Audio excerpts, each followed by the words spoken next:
حضرت عثمان رضی اللہ تعالیٰ عنہ کہ حضرت حسین سے محبت اور باہمی تعلقات دیکھیں۔ حضرت حافظ عماد الدین ابو الفدا اسماعیل ابن کثیر الدمشقی رحمہ اللہ وفات 774 ہجری البدایہ والنہایہ میں لکھتے ہیں کان صدیق یکرمہ و یعظمہ و کذالک عمر و عثمان، جس طرح ابو بکر صدیق رضی اللہ تعالیٰ عنہ حضرت حسین کی عزت کرتے، اکرام کرتے، اسی طرح عمر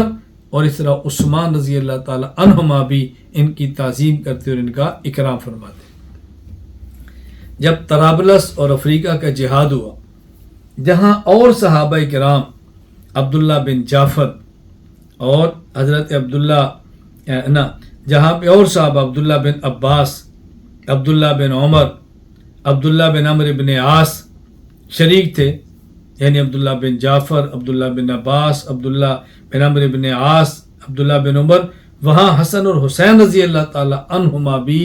اسی جہاد کے اندر حضرت عثمان غنی رضی اللہ تعالیٰ عنہ کے دور میں شریک ہوئے۔ امام عبد الرحمن بن محمد ابن خلدون رحمہ اللہ وفات 808 ہجری تاریخ ابن خلدون میں یہ بات لکھتے ہیں ثم ابن ابی سرح استأذن عثمان فی ذالک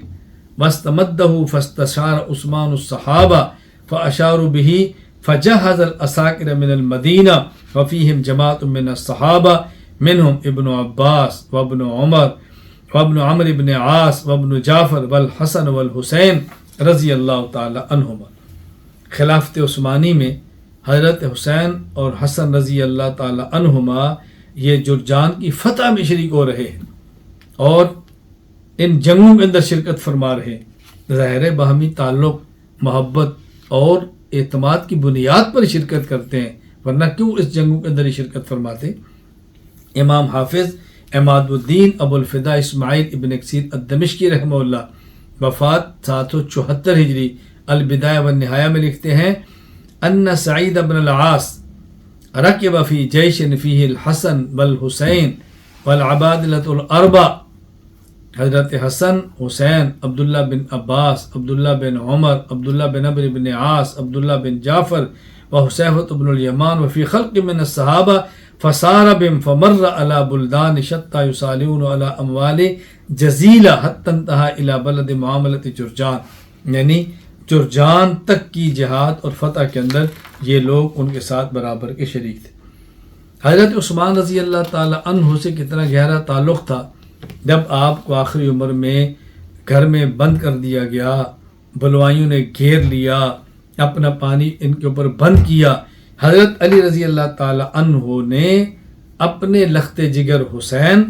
اپنے لخت جگر حسن، حسنین کریمین کو فرمایا کہ تم دونوں نے عثمان کا پہرا دینا ہے اور دیکھنا، کوتاہی نہ کرنا۔ امام عبد الرحمن بن ابو بکر جلال الدین سیوطی رحمہ اللہ وفات 911 ہجری تاریخ الخلفاء للسیوطی میں لکھتے ہیں قال الحسن والحسین اذهبا بسیفکما حتی تقوما علی باب عثمان فلا تدعا احدا یصل الیہ، عثمان تک کسی کو پہنچنے نہ دے۔